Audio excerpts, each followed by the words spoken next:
राशि Gupta news moment में स्वागत करती हूँ आपका न्यूज मोमेंट हिंदी में। आज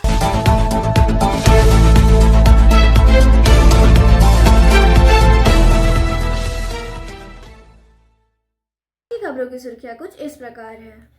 हर साल 1000 से 1200 लोग आसनसोल से बाहर जा रहे हैं। इससे आसनसोल अर्थव्यवस्था पर भी प्रभाव पड़ रहा है। अखिल पश्चिम बंगाल बिक्री परिनीति संघ ने रविंद्र भवन के पास धरना आयोजित किया। आसनसोल मंडल ने संरक्षा बढ़ाने के लिए स्टेशन संचालन कर्मचारियों के लिए मोबाइल का इस्तेमाल पर प्रतिबंध लगाया। बैठक में रानीगंज मास्टर प्लान पर चर्चा की गई। सीबीएसई परीक्षा अभ्यर्थी को थप्पड़ मारने के मामले में पटना के डीएम के खिलाफ शिकायत दर्ज। पेपर लीक के आरोपों से उत्पन्न अराजकता के बीच बापू में बिहार लोक सेवा आयोग बीपीएससी की परीक्षा देने आए एक अभ्यर्थी को थप्पड़ मारने के आरोप में पटना के जिलाधिकारी चंद्रशेखर सिन्हा के खिलाफ शिकायत दर्ज की गई है। पटना डीएम के खिलाफ राष्ट्रीय मानवाधिकार आयोग में बिहार निवासी ब्रिजेश सिंह ने शिकायत दर्ज कराई थी। शुक्रवार को जिला मजिस्ट्रेट का एक वीडियो ऑनलाइन सामने आया जिसमें वह एक अभ्यर्थी को थप्पड़ मारते हुए दिखाई दे रहे हैं, जिससे उसका चश्मा सड़क पर गिर गया। इसके बाद पुलिसकर्मी उस अभ्यर्थी को ले गए और सिंह दूसरों पर चिल्लाते हुए दिखाई दे रहे हैं। यह घटना पटना में एक परीक्षा केंद्र पर पेपर लीक होने के आरोपों के बाद भड़के विरोध प्रदर्शन के दौरान हुई, जिसके बाद 300 से 400 अभ्यर्थियों ने प्रदर्शन किया और परीक्षा का बहिष्कार किया। 7 ग्राम टीपू कोयला चोरी मामले में 14 दिन बाद भी नहीं हुई गिरफ्तारी। मुख्य आरोपी फरार। जेके नगर से राबी पसवान के अनुसार ईसीएल के 7 ग्राम श्रीपुर एरिया अंतर्गत 7 ग्राम फाटक स्थित सेंट्रल डिपो से ट्रक से कोयला चोरी के मामले को 14 दिन बीत चुके हैं, परंतु अभी तक पुलिसिया जांच में कुछ खास प्रगति नहीं हुई है। मामले को दबाने के लिए अभी भी किंगपिन जी तोड़ कोशिश में लगे हैं। मामले का कथित मुख्य आरोपी कालीचरण अभी भी पुलिस की गिरफ्त के बाहर है, या ऐसा कहा जा उसे जानबूझकर गिरफ्तार नहीं किया जा रहा है, क्योंकि इस कोयला चोरी के मामले में सूत्रों के अनुसार बड़े स्तर के सफेदपोश शामिल है। इन लोगों की पहुंच ऊपर तक है, इसलिए ये लोग पहुंच एवं पैसे के जोर पर जांच पर ब्रेक लगा रहे हैं एवं मामले को दबाने एवं कथित मुख्य आरोपी कालीचरण की अग्रिम जमानत की जी तोड़ कोशिश कर रहे हैं। इसी बीच जामुडिया थाना पुलिस इस मामले की सीसीटीवी फुटेज एवं अन्य सबूत ईसीएल के 7 ग्राम श्रीपुर एरिया के सुरक्षा अधिकारी से लेकर जांच को कछुए की चाल के साथ आगे बढ़ा रही है। वहीं सूत्रों के अनुसार ये बात पता चला है कि 30 नवंबर की रात 7 ग्राम फाटक के सेंट्रल कोयला डिपो से कोयला चोरी से पहले कथित मुख्य आरोपी कालीचरण को कांटा घर में कांटा बाबू राजकुमार के साथ बैठकर बातचीत करते हुए देखा गया था, जिसके बाद ही ये कोयला चोरी की घटना हुई। हर साल 1000 से 1200 लोग आसनसोल से बाहर जा रहे हैं। इससे आसनसोल अर्थव्यवस्था पर भी प्रभाव पड़ रहा है। आइए सुनते हैं जॉर्ज अकादमी के संस्थापक श्री ओस्टा जॉर्ज क्या कहते हैं। करीबन 1000-1200 बच्चा तो आपका 12 पास करता है एवरी ईयर। इस 1000-1200 बच्चा में से कम 90% बच्चा तो बाहर चला जाता है। अब 90% बच्चा जब बाहर जा रहा है तो उस बच्चा का देख रेख के लिए यहाँ के पेरेंट्स जो पैसा भेजते हैं तो वो पैसा आसनसोल का अर्थव्यवस्था से किसी और शहर का अर्थव्यवस्था में जा रहा है, तो पैसा भी मेरा यहाँ से फ्लो हो रहा है। तो इम्पोर्टेंट है कि आसनसोल में एक बढ़िया कॉलेज हो 12 के बाद, जिससे हम लोग यहाँ के टैलेंट को हम लोग रोक पाए। क्या हो कॉलेज में क्या देखिए एक अच्छा प्राइवेट एक बढ़िया कॉलेज हो, मैंने उसका स्टैंडर्ड जो स्टैंडर्ड इन द सेंस मतलब जो हमारे बच्चों को लेटेस्ट सिलेबस के अनुसार प्रैक्टिकल नॉलेज के अनुसार जो दुनिया में जो आने वाला समय में 10 साल 15 साल 20 साल बाद जिसका मांग होगा उसकी पढ़ाई किया करवाए। आज हम लोग वही सिलेबस में चल रहे हैं, 10 साल पुराना सिलेबस में 20 साल 25 साल पुराना सिलेबस में चलने से तो नहीं होगा, तो आपको तो अपडेटेड रखना पड़ेगा, चेंज करना पड़ेगा। ताराबनी दुर्गाहानी आदि दुर्गा मंदिर के 7 दिवसीय भागवत पाठ का हुआ समर्पण। भीड़ लाजवाब थी। इन भागवत पाठों को सुनने के लिए दूर दूर से स्त्री पुरुष आए। आइए सुने महात्मा जी क्या कहते हैं। কেউ শেষ করতে পারে না। সনাতন মানে হচ্ছে যে আদিতে ছিল, এখনো আছে, ভবিষ্যতেও থাকবে। আর অত্যাচারটা কখন হয়? যে গাছের ফল মিষ্টি হয় মানুষ সেই গাছেই ঢিলটা বেশি মারে। সনাতন ধর্ম আমাদের কি শেখায়? সর্বধর্মকে সমানভাবে মর্যাদা দেওয়া। তা আমরা প্রত্যেকটা ধর্মকে সমানভাবে মর্যাদা দিই, তাদেরকে শ্রদ্ধা করি এবং সমস্ত ধর্মের উৎপত্তি আমাদের ধর্ম থেকে। যেহেতু আমাদের ধর্ম থেকে উৎপত্তি, একটা ছোট বাচ্চা সে মা বাবাকে দেখবে ছোটবেলায় লাথি মারে, কখনো হয়তো বাবাকে আদর করতে গিয়ে একটা চড় মেরে দিল, কিন্তু প্রকৃত মা বাবা তাদের প্রতি সেই দোষ দৃষ্টিটা করে না। এরা যারা ভাবছে যে সনাতন বা হিন্দুকে শেষ করবো, হিন্দুই হচ্ছে আদি শক্তি মা বাবা। তো মা বাবাকে বাদ দিয়ে যেমন কোনো শিশুর অস্তিত্ব থাকে না, কোনো জাগতিক অস্তিত্ব থাকে না, তেমনই সনাতন ছাড়া কোনো ধর্মেরই অস্তিত্ব নাই। তা আমাদের থেকেই সৃষ্টি হয়েছে এবং আমরা সেটাতে গর্বিত বোধ করি। প্রতিটা ধর্মের ভালো জিনিসকে আমরা গ্রহণ করি, মর্যাদা দিই, সসম্মান করি। তা আমিও আশা রাখবো যে বাংলাদেশে যে ঘটনা ঘটছে সেইখানের মানুষ নিজেরা জাগ্রত হয়ে, যারা প্রকৃত মুসলমান, যাদের মধ্যে প্রকৃত ঈমান আছে, তারা কখনোই এই জিনিসকে মর্যাদা দিবেন নাই এবং উগ্রত্ব কোনো বস্তুই ভালো নয়। তাই আমরাও চাইবো যে সেখানে সেই সমস্যা মিটুক। ইসকন যথেষ্ট ভালো প্রচার করছে, ইসকন বাংলাদেশের জন্য প্রচুর করেছে আর আজও করছে। ওটা সেবামূলক প্রতিষ্ঠান, সেটা বন্ধ হওয়া তো নয়, বরং আরও 50টা ইসকন বাংলাদেশে হওয়া দরকার আছে এবং আমাদের ভারতবর্ষেও আরও বেশি করে জাগরণের প্রয়োজন আছে। হিন্দু জাগরণ বা সনাতন জাগরণ মানে এই নয় যে অন্য ধর্মকে শেষ করে দেওয়া। আমরা চাই সবাই মিলে একসাথে চলব। যদি তোমরা অন্য ধর্মের কথাই বলো, তবে যিনি নবী সাহেব ছিলেন তিনিও এমন সমাজ তৈরি করেননি যে শুধু মুসলিম। তিনি ইহুদিদিকে বলেছিলেন যে ইহুদিরা আমার শত্রু, কিন্তু তাদেরকে নিয়েও আমি সমাজ তৈরি করব, তাদেরকে এক পথে এক ডোরে বাঁধব। তাহলে আমরা যারা সনাতনী, আমরা কখনোই কোনো ধর্মের বিরুদ্ধে নই, কিন্তু যদি সনাতনকে আঘাত করা হয় তো তার ফল কিন্তু ভগবান যখন দেবে সেটা খুব খারাপ হয়। এটা সবসময় মাথায় রাখা উচিত। দাদা, দোমানিতে 7 দিন অনুষ্ঠান করলেন, কীরকম লাগলো? খুবই সুন্দর, খুবই। দোমানের ভক্তরা অসাধারণ অসাধারণ সুন্দর, মন দিয়ে পাঠ শোনে এবং আমি পাঠ করে এখানে খুব সুখ পাই, যার জন্য আমার বছরের প্রথম পাঠটা কার্তিক মাসে এখানেই শুরু। একদম সবাই আনন্দে, সবাই ভজন করো, কারোর সাথে কোনো হিংসা দেশ না রেখে শুধু হরি ভজন, শুধু নাম, এটাই হচ্ছে মেন কথা, মুদ্রা কথা। আপনার নামটা? আমার অত শিক্ষাগত যোগ্যতা নাই, এটাই বলবো। জয় রাধে। रानीगंज में अवैध तालाब भराई के मामले में तुल पकड़ लिया।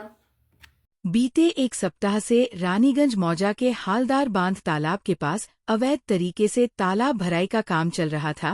प्रशासन द्वारा निर्माण कार्य रोकने का आदेश दिए जाने के बावजूद तालाब भरने का काम नहीं रुका। इस मामले में West Bengal inland fisheries act 1984 की धारा 17(1)(a) के तहत मामला दर्ज किया गया है। प्रशासन की इस सख्ती के बाद रियल एस्टेट कारोबारियों और प्रमोटरों में हड़कंप मचा हुआ है। यह पहली बार नहीं है जब अवैध तालाब भराई पर प्रशासन ने सख्त रुख अपनाया है। इससे पहले आसनसोल और आसपास के इलाकों में भी कई बड़े कारोबारियों की गिरफ्तारियां हो चुकी है। हरियाणा पुलिस ने किसानों को दिल्ली चलो विरोध मार्च को रोकने के लिए आंसू गैस, पानी के बौछार और मिर्ची स्प्रे का सहारा लिया। शंभू बॉर्डर पर तनाव बढ़ गया क्योंकि हरियाणा पुलिस ने दिल्ली चलो विरोध मार्च में भाग लेने वाले 101 किसानों के तीसरे जत्थे को रोकने के लिए पानी की बौछारें की दमन से विचलित हुए बिना किसान बड़ी संख्या में राष्ट्रीय राजधानी की ओर मार्च करने के लिए एकत्र हुए थे। वे फसलों के लिए न्यूनतम समर्थन मूल्य (MSP) पर कानूनी गारंटी और अन्य कृषि मुद्दों की मांग कर रहे थे। विभिन्न यूनियनों के प्रमुख नेताओं के नेतृत्व में किसानों ने सरकार की मांगों के प्रति उदासीनता की निंदा करते हुए नारे लगाए। भारी पुलिस बल की मौजूदगी के बावजूद प्रदर्शनकारी दिल्ली पहुंचने की अपनी प्रतिबद्धता पर अड़े रहे। तीसरा जत्था पिछले 2 समूहों के बाद आया है, जिन्हें सीमा पर बाधाओं का सामना करना पड़ा। चुनौतियों के बावजूद किसानों ने अपनी मांगें पूरी होने तक अपना मार्च जारी रखने की कसम खाई। अखिल पश्चिम बंगाल बिक्री परिनीति संघ ने रविंद्र भवन के पास धरना आयोजित किया। आइए सुनते हैं कि all West Bengal sales representative union के नेता क्या कहते हैं। দিনের সুবর্ণ জয়ন্তী বর্ষ উদযাপন উপলক্ষে এক জাটা কর্মসূচি চলছে। গত 9ই ডিসেম্বর কুচবিহার শহর থেকে জাটা কর্মসূচি শুরু হয়েছে। কুচবিহার, জলপাইগুড়ি, শিলিগুড়ি, রায়গঞ্জ, দক্ষিণ দিনাজপুর, মালদা, বহরমপুর, রামপুরহাট, শিলিগুড়ি, বোলপুর, দুর্গাপুর হয়ে আজকে আসানসোলে বিভিন্ন পথ পরিক্রমা করেছে। বিভিন্ন পথসভার মাধ্যমে আমরা আমাদের যে 6 দফা দাবি নিয়ে এই জাটা কর্মসূচি সেটা তুলে ধরছি জনমানসে। বিভিন্ন সহযোগী সংগঠনের তরফ থেকে নেতৃত্ব সদস্যরা উপস্থিত থেকে সহমর্মিতা জানাচ্ছে।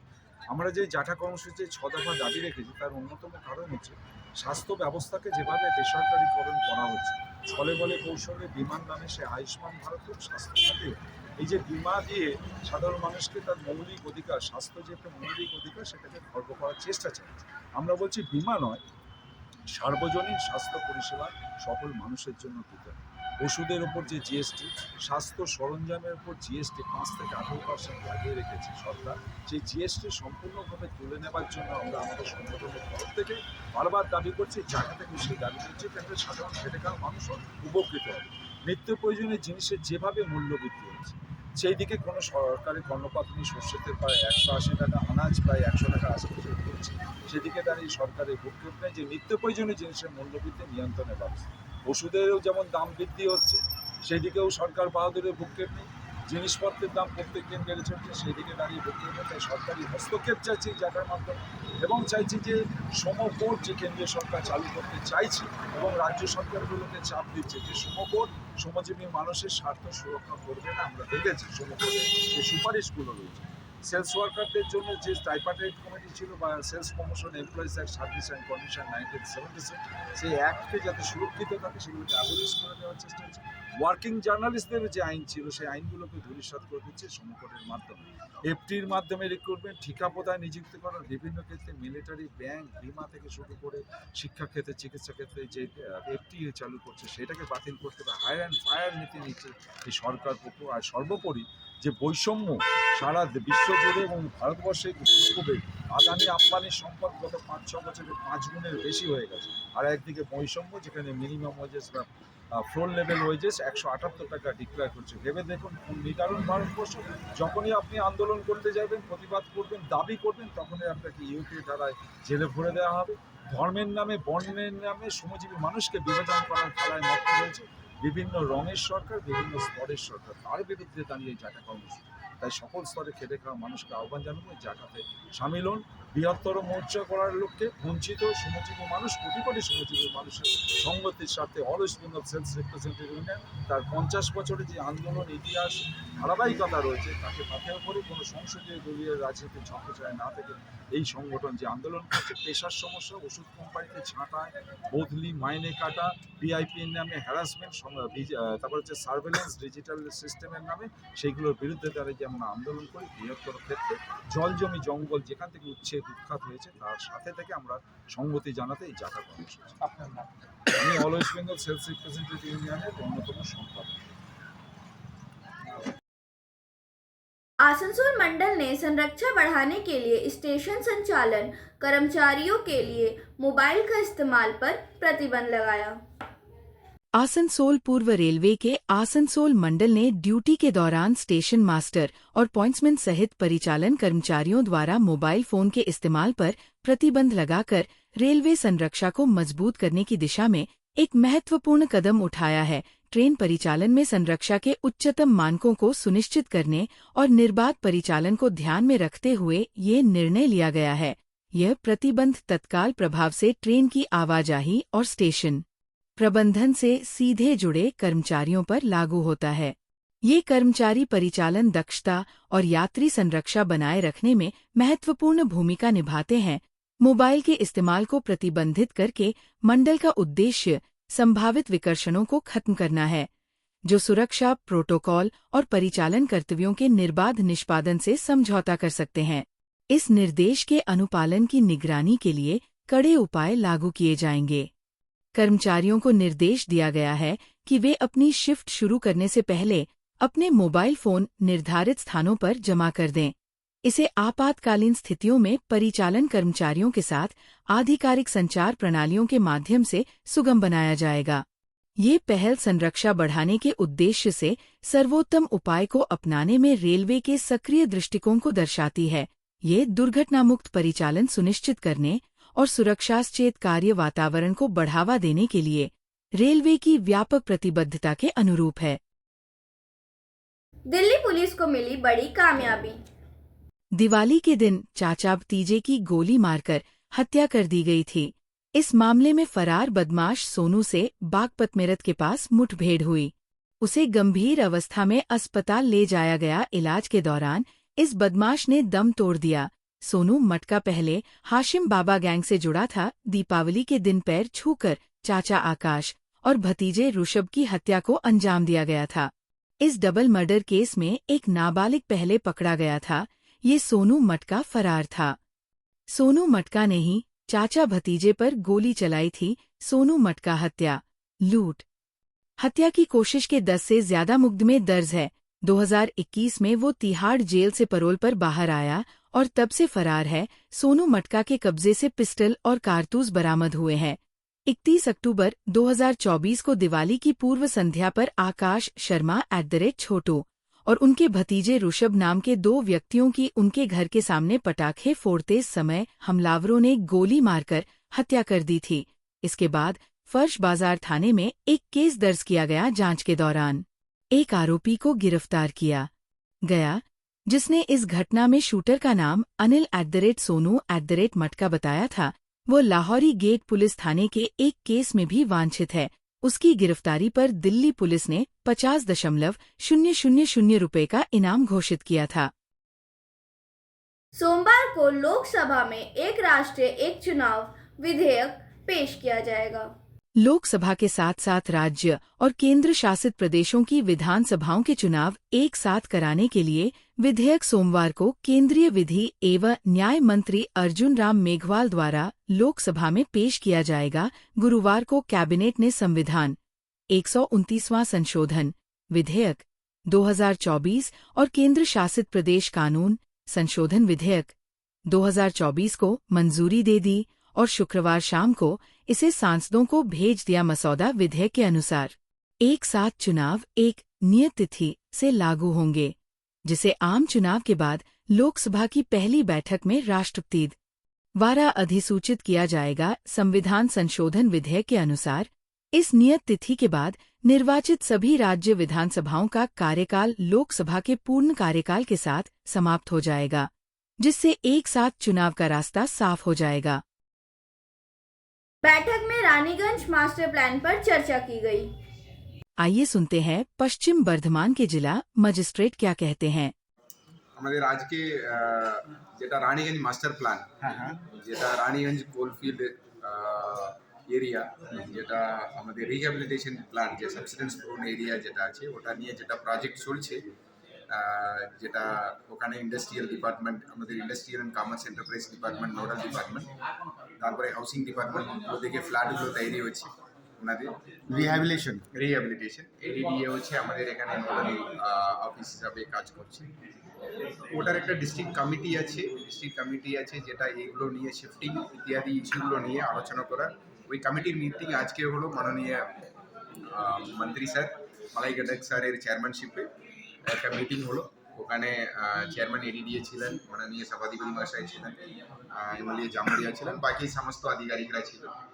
মূলত আজকে আলোচনা হলো যেটা আমাদের প্যাকেজ আছে, প্যাকেজের কিছু মডিফিকেশন দরকার, যেটা এটা যেটা আমরা আগে বলেছি, আমরা ডিপার্টমেন্টকে জানিয়েছি।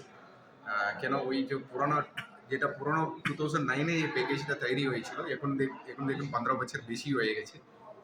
এখানে প্যাকেজের কিছু মডিফিকেশন দরকার বলে আমরা আইডেন্টিফাই করেছি। ওটা অনুযায়ী একটা আজকে আমরা সিদ্ধান্ত নিয়ে একটা ড্রাফট প্যাকেজটা আমরা একটা রেডি করতে বলেছি। ওটা রেডি করার পরে আমরা ইন্ডাস্ট্রি ডিপার্টমেন্টকে পাঠিয়ে দেওয়ার পরে ওটা ওনারা গভর্নমেন্ট অফ যেটা ওটা মিনিস্ট্রি অফ কোল সঙ্গে টেকআপ করবে। Sir, the increase of amount? ওটা এখন বলা যাবে না, যতক্ষণ অ্যাপ্রুভাল হচ্ছে না ওটা আমরা কোনোটাই বলতে Sir, পারবো না। today the meeting was done for the land bonds of filling any. না, ওটা নিয়ে দেখুন ওটা নিয়ে কন্টিনিউয়াস অ্যাকশন চলছে। ওটা আমরা দেখছি। যেরকম আমরা কমপ্লেন পাচ্ছি সঙ্গে সঙ্গে আমরা এনকোয়ারি করছি। কোনো ভায়োলেশন থাকলে আমরা সঙ্গে সঙ্গে আইনত অ্যাকশন নিচ্ছি। ওটা ইটস আ কন্টিনিউয়াস প্রসেস। কালকেও আমরা দেখলাম কি রানীগঞ্জে 4 জন অ্যারেস্ট হয়েছে। দেখুন আমরা মতলব এনকোয়ারি যেখানে কমপ্লেন পাচ্ছি আমরা দ্রুত অ্যাকশন নিচ্ছি, আমি এতটুকু বলতে পারবো। Sir, there are many lands, many ponds that has been filled in Asansol. না, আমরা পার্টিকুলার কমপ্লেন পেলে আমরা খুব মতলব ওটা স্ট্রিক্টলি আমরা দেখব। ठीक है, Okay, sir. Thank you. Video के अंत में समय है मोमेंट के SMS का।